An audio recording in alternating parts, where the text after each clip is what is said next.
Le voy a hablar lo que lleva lo que es el sistema de transmisión. Lo primero es el volante, luego va lo que es el disco, luego va lo que es la prensa, y después va el collarín. Luego del collarín va lo que es la horquilla.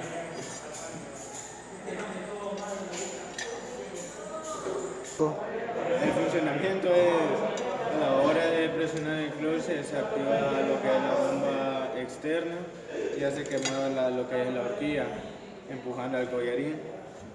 Y eso hace que empuja el collarín y la prensa libera lo que es el disco y queda girando por sí solo y es donde hay que ingresar lo que es la velocidad. Y vos solo lo vas a hacer, ¿por qué? Porque en lo que sacamos. Ya no creo que esté aquí. Está buscando. Más no tengo aquí joder a nadie más. Más no vino René, más no vino Eric, más. Se me queda abajo,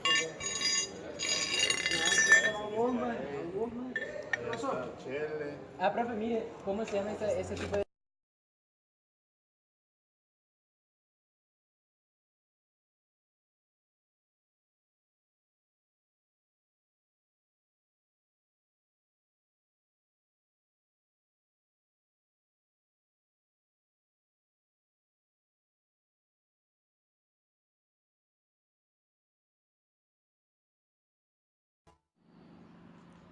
Eje de entrada, eje intermediario, eje de salida y engranaje de marcha.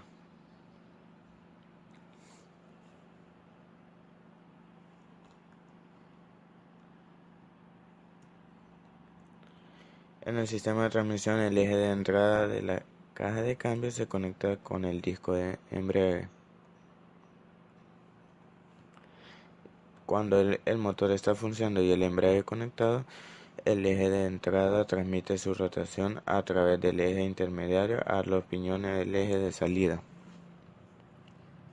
Como pueden observar, en esta condición de entrada los sincronizadores y el eje de salida se mantienen estacionados sin querer que haya transmisión del movimiento. Al desconectar el embrague se corta la transmisión del movimiento al eje de entrada. Esto permite conectar por medio del sincronizador el piñón de marcha al eje de salida.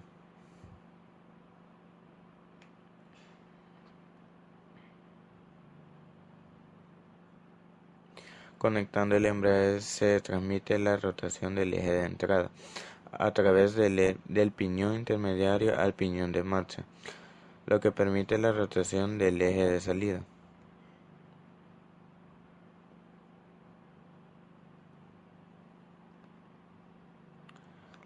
La velocidad del giro y el par motor transmitido depende del engranaje seleccionado. En esta caja de 4 marchas, el piñón intermediario más pequeño hace rotar al piñón más grande del eje de salida, obteniendo la primera marcha con la mayor de multiplicación. Este ejemplo significa que requieren 3,5 vueltas del eje de entrada para que el eje de salida gire una. Esta marcha permite mayor aumento del par motor. En segunda marcha, la rotación se transmite a través del siguiente par de piñones. La diferencia de rotación entre la entrada y la salida es menor. Se obtiene una mayor velocidad, pero se reduce el aumento del par.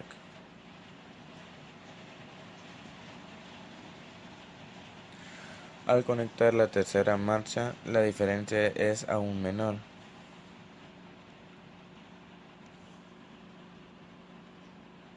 En cuarta marcha, los ejes de entrada y de salida se conectan entre sí, obteniendo una transmisión directa que hace girar los dos ejes a la misma velocidad sin aumentar el par.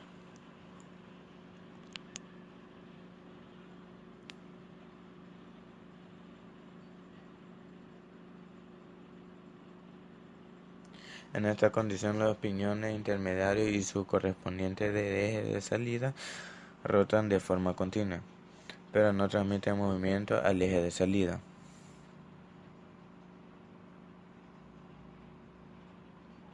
Con el vehículo en movimiento, estas diferentes combinaciones de piñones permiten diferentes velocidades del eje de salida en la relación a la velocidad del eje de entrada.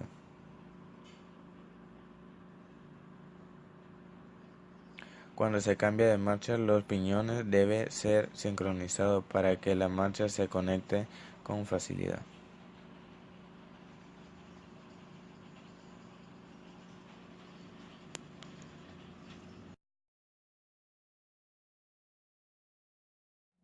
Tres fallas más comunes en el sistema de transmisión. Número 1. A la hora de meter lo que es la velocidad, truena la caja de velocidad. Puede ser por lo mismo de que haya insuficiente aceite o el aceite ya está demasiado desgastado. Número 2. Olor a aceite quemado. Puede ser que el sistema de transmisión esté calentando demasiado porque en algunos vehículos más recientes trae lo que es un radiador, que eso permite que enfríe lo que es el sistema de transmisión. Pero en ese caso que está quemando demasiado aceite es porque el aceite ya está muy desgastado. Número 3. Cuando se mete segunda velocidad o alguna otra velocidad y regresa a neutro, pues es porque los engranajes están desgastados y el sincronizador ya no entra bien en lo que es los engranajes. Bueno, yo les hablaré acerca del sistema de dirección. Este sistema es el que le permite al conductor dirigir la dirección a la que se quiere llevar el vehículo. Ahora bien, los componentes que comprenden el sistema son el volante, la columna de dirección, la cremallera, el piñón de la cremallera. Tenemos también una bomba de power steering y un depósito de... Este es el eje de la bomba, en donde toda la bomba es movida para su funcionamiento.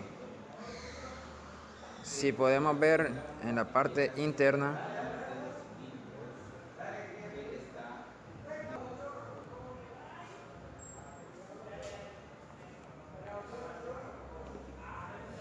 podemos destapar en esta parte y vamos a encontrar lo primero, un empaque, el cual permite tener la presión dentro del sistema, y tenemos el eje, que sería el cual es movido por la polea y permite girar a todo el sistema.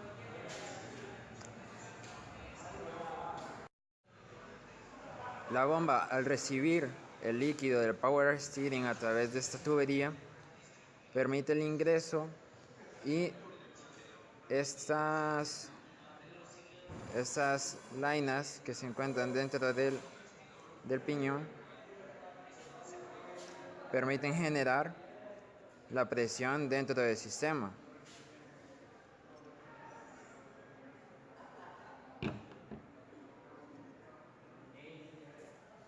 Aquí podemos ver la estructura, parte de la estructura del sistema, en donde si vemos cada laina, al llenarse cada una de las cavidades del aceite, empujan las lainas hacia afuera. Estas, al hacer contacto con cada una de las paredes, generan una presión, enviándola al aceite hacia la salida de la bomba con cierta presión. Esta presión es regulada a través de este regulador.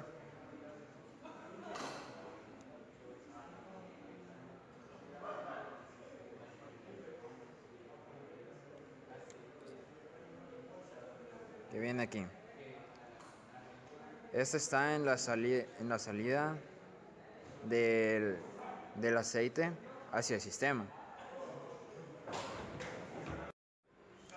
Este regulador está comprendido por un muelle interno, el cual al recibir la presión se comprime y ya no deja pasar, ya no permite el paso de salida del líquido para así mantener la presión dentro del sistema.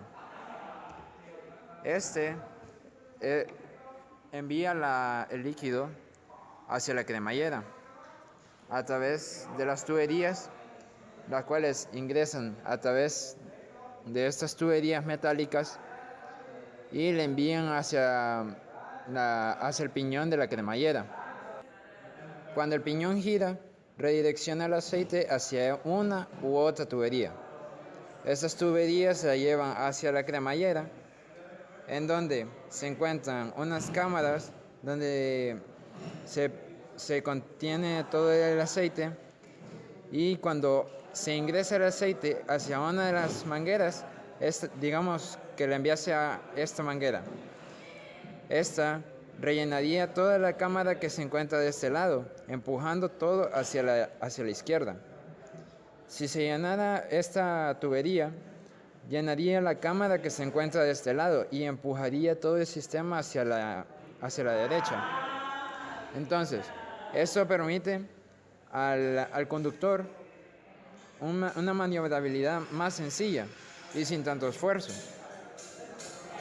Ahora les mencionaré algunos de los problemas que puede causar un sistema de dirección. Dentro de un vehículo se encuentran también los sistemas de suspensión, dirección, los cuales están más o menos conectados y puede que si se presenta algún problema, puede no ser siempre el sistema de dirección, sino puede ser también del sistema de suspensión. Ahora bien, para diagnosticar algunos de los problemas que puede dar, podríamos mencionar de que la dirección no se nota con la misma facilidad que se notaba al principio, cuando se recoge el vehículo así de fábrica y se puede sentir el volante con una suavidad mayor a la que se siente en el momento. Por lo tanto, podríamos mencionar, cuando el vehículo ya no presenta la misma suavidad para la maniobrabilidad en el volante, podríamos destacar como un diagnóstico rápido la revisión de la presión de los neumáticos. Como en principio, para no emproblemarse tanto, ver las partes que son más simples y se pueden ver a simple vista. Entonces, los primeros diagnósticos que podríamos hacer serían revisar la presión de aire que hay en las llantas, pues esto podría causar de que el volante se sienta un poco más rígido y no tan suave como lo normal. Ahora, otro diagnóstico que podríamos hacer para este tipo de problemas es revisar la columna de dirección, puesto que este tiene unas juntas cardánicas, las cuales podrían estar haciendo contacto o estar demasiado ajustadas y no permitir la misma suavidad. Si estas están demasiado apretadas, deben de ajustarse a un punto en el que ya se sientan con la misma suavidad y permitan el funcionamiento correcto. También debemos revisar el nivel de líquido del lubricante de Power Steering que se encuentra en el depósito, puesto que si este está por debajo del mínimo, va a tener un mal funcionamiento y también dentro de la bomba podemos dañar las lainas que se presentaron y algunos empaques, puesto que ya no habrían la misma lubricación y estaría habiendo demasiado roce en los componentes y dañaríamos parte del sistema.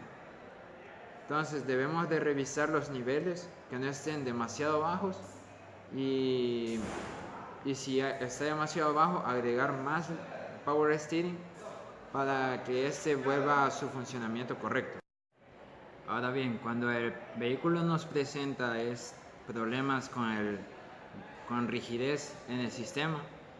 Lo que podemos chequear también es que las polveras no estén rotas y estén totalmente selladas con estas abrazaderas en cada extremo de la polvera, para que así no le permita el ingreso de ningún contaminante al sistema, lo cual afectaría en la mecánica del componente, que en este caso es la cremallera, puesto que si alguna basura o polvo llega a entrar, afectaría en el rendimiento del sistema, que es darle suavidad al manejo de la dirección.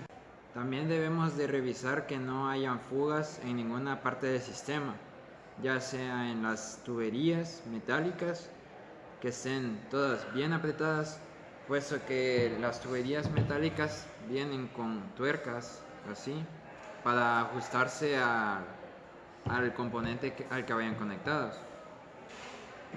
Hay que revisar también que las tuberías que van conectadas a mangueras ya de hule o de otro material y estén sostenidas con una abrazadera, la abrazadera esté bien apretada para poder aislar todo el sistema y mantener la presión dentro del sistema.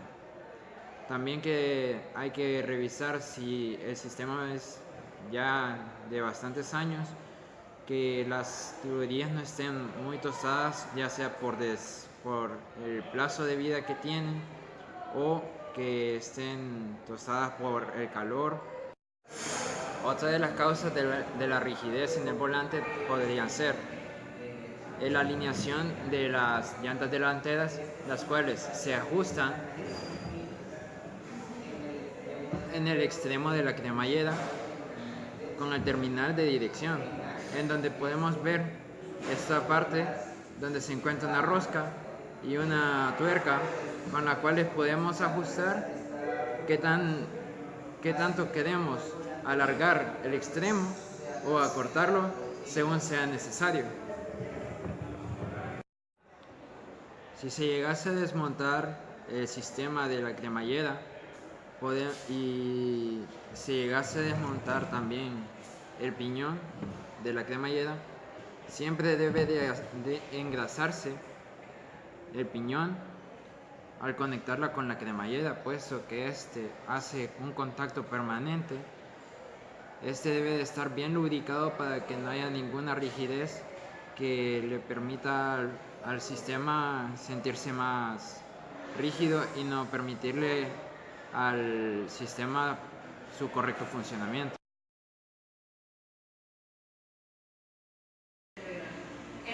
Buenas tardes, compañeros. En este día les voy a hablar sobre el sistema de frenos. ¿Qué son los componentes? Tenemos en este caso este disco de freno. Este disco de freno es toda la parte de aquí que podemos ver. Ahora, como podrán notar aquí, tiene unas cuantas hendiduras que son las que nos permite ventilar cuando el disco se sobrecalienta.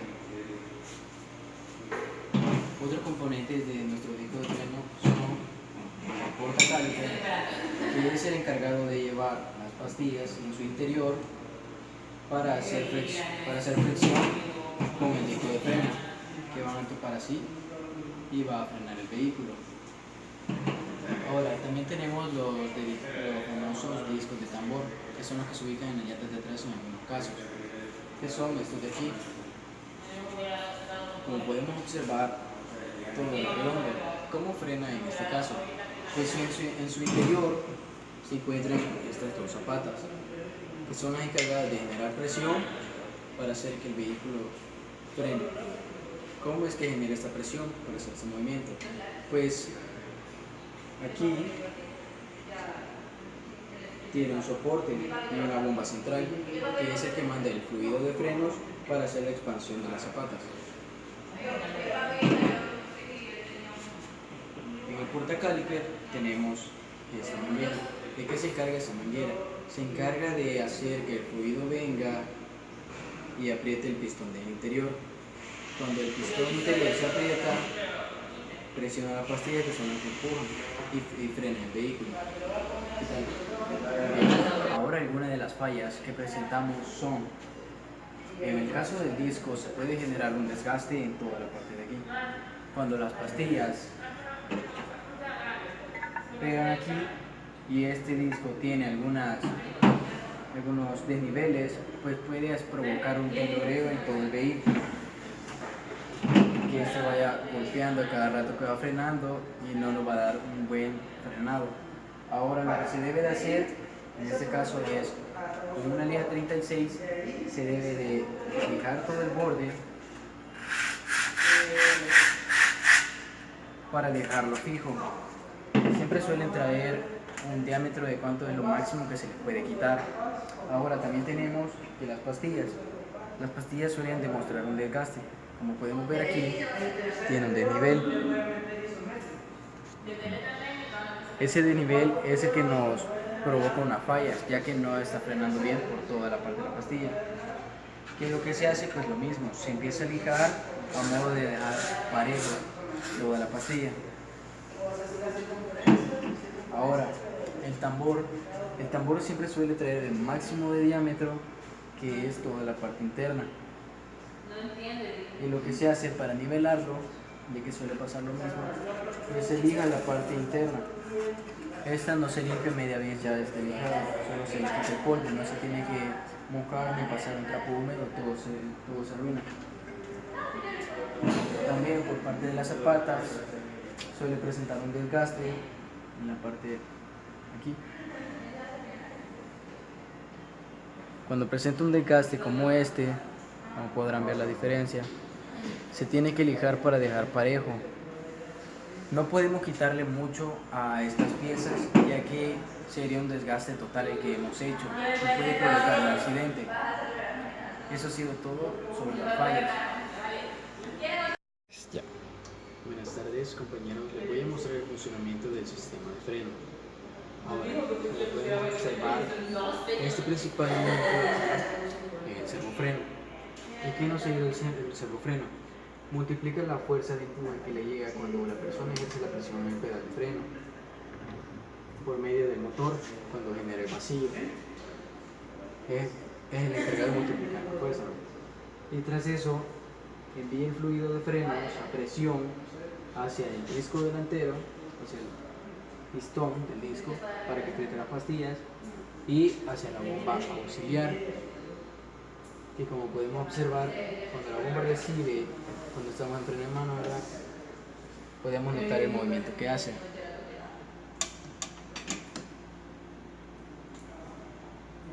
Ese pequeño movimiento que se observa indica que está apretando el tambor que se encuentra en la parte de aquí y impide que la rueda siga girando. Ahora, cuando se genera la presión, bombea el fluido de frenos que va hacia el pistón, ¿verdad?, y aprieta las pastillas. Cuando se aprieta aquí, impide el movimiento de la llanta. Ahora, siempre algo que debemos de hacer es purgar el freno. ¿Cómo hacemos esto? Por medio de la válvula de purgación que tiene aquí, que cuando una persona está ejerciendo presión, el otro tiene que estar con una llave permitiendo que el aire salga de aquí para que no haya aire y fluido al mismo tiempo.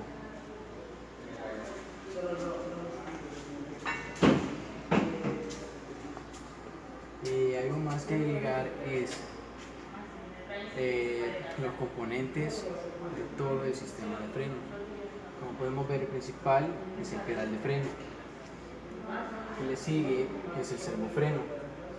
En el interior se encuentra el diafragma, que es el que permite que apriete y envíe todo el vacío hacia acá, luego la presión hacia el fluido de frenos. Luego tenemos las tuberías, que siempre suelen ser de metal, para que haya una mejor presión, ya que si son de hule, pues se van a expandir así y no va a ser un buen contacto, no va a tener una buena liberación con el sistema de frenos. Luego tenemos el portacaliper, que es este de aquí. En el interior tenemos las pastillas, ambas Se encuentra también el pistón alojado en la parte de aquí, el disco de freno. Y ahora en componentes del freno de tambor tenemos el pedal, ¿verdad? Siempre, y el freno de mano. Cuando los dos se mueven, generan este movimiento gracias a la bomba auxiliar y sus soportes que expanden las pastillas. Cuando las expande, aprietan, ¿verdad?, el tambor y queda fijo.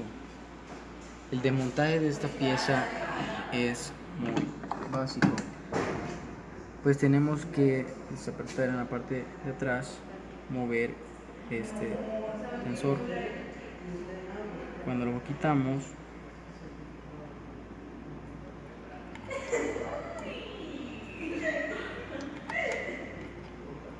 queda libre.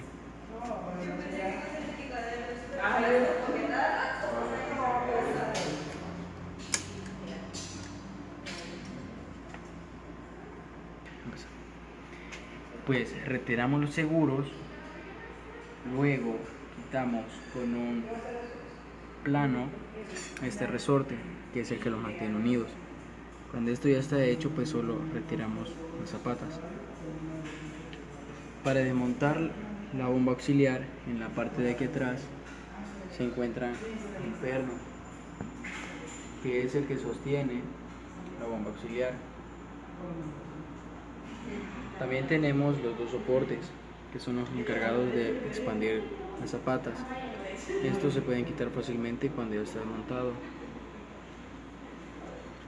Y en este caso los tenemos aquí.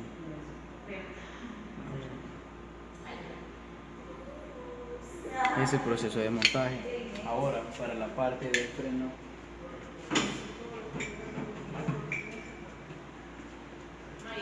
tenemos que desmontar esta manguera, ¿verdad? Desapretamos aquí, luego quitamos las tuercas que están en las partes de atrás, de arriba y de abajo, para tener solamente el portacáliper.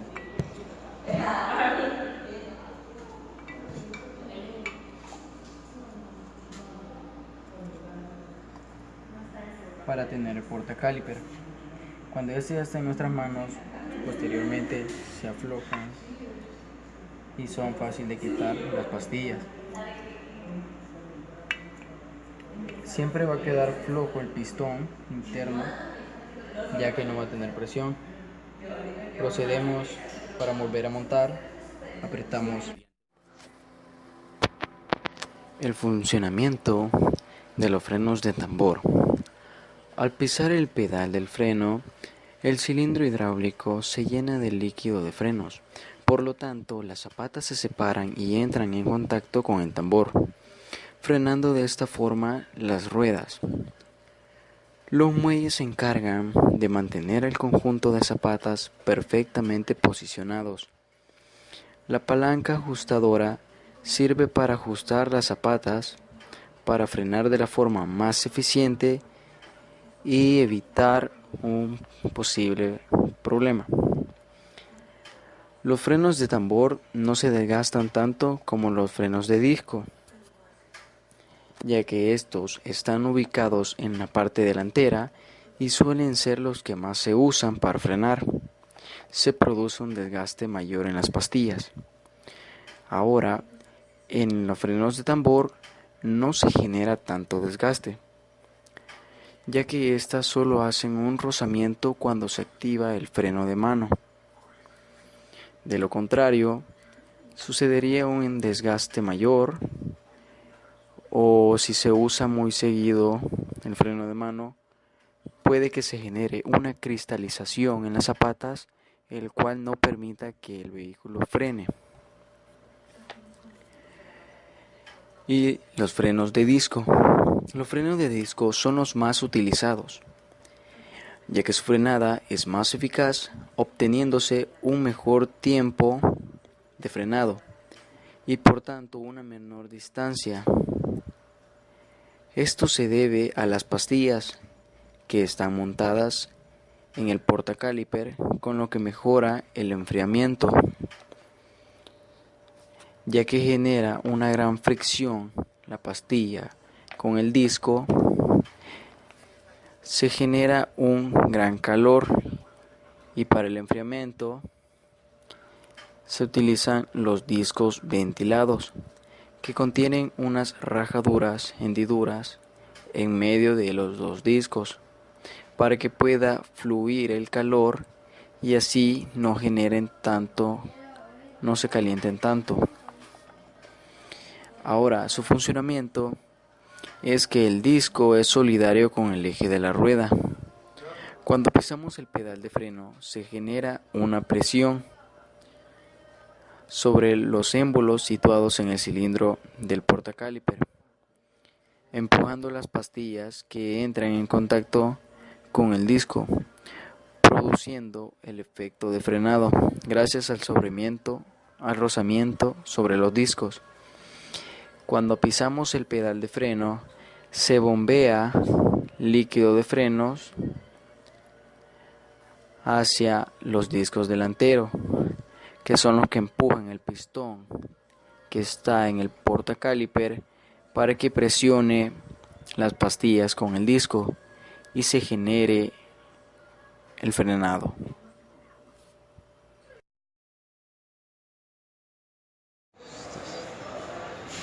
Como podemos observar, tenemos el sistema de suspensión. Por este lado tenemos el amortiguador, el cual es el encargado de recibir todos los impactos que se generen cuando la rueda pasa por un bache, túmulo o cualquier otro. Este funciona por medio de que se retrae todo el pistón y el amortiguador es el encargado de soltar lentamente el impacto recibido. Como podemos observar, está recibiendo el impacto y lo está haciendo disminuyendo.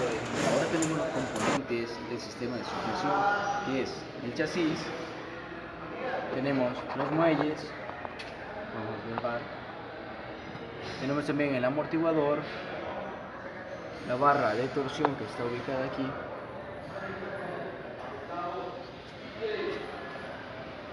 tenemos los soportes en la parte de arriba.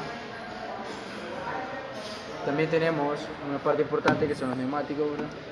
El tren delantero, que sería toda la parte de abajo que va conectando al sistema de dirección, y la funda del amortiguador. Esos serían los componentes. También se le suele poner una barra estabilizadora en la parte de que conecta de muelle en muelle para dar una mejor estabilidad en las curvas al vehículo. Esos son los componentes del sistema de suspensión. Gracias. Bien, ahora les explicaré algunas de las fallas que puede tener el sistema de amortiguación. Como podemos ver, aquí tenemos el amortiguador, el cual, si recibe una presión demasiado fuerte, puede que la presión que tiene dentro no la soporte y este venga a explotar. Por lo tanto, después de eso, el amortiguador prácticamente será inservible y se notará la suspensión un poco más baja porque ya no regresa el amortiguador. Ahora vamos a hacer una prueba de lo que es el sistema de suspensión. Aquí con mi amigo Nando, vamos a ver.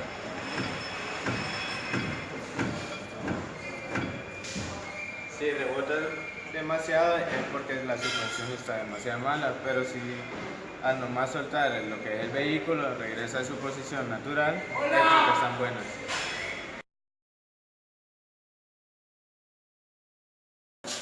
Y lo está haciendo disminuyendo el ¡Oh! ¿Qué te pasa?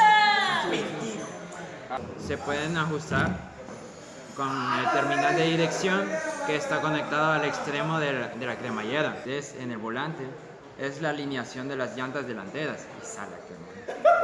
Sí, tenía ganas de hacer eso desde que vi.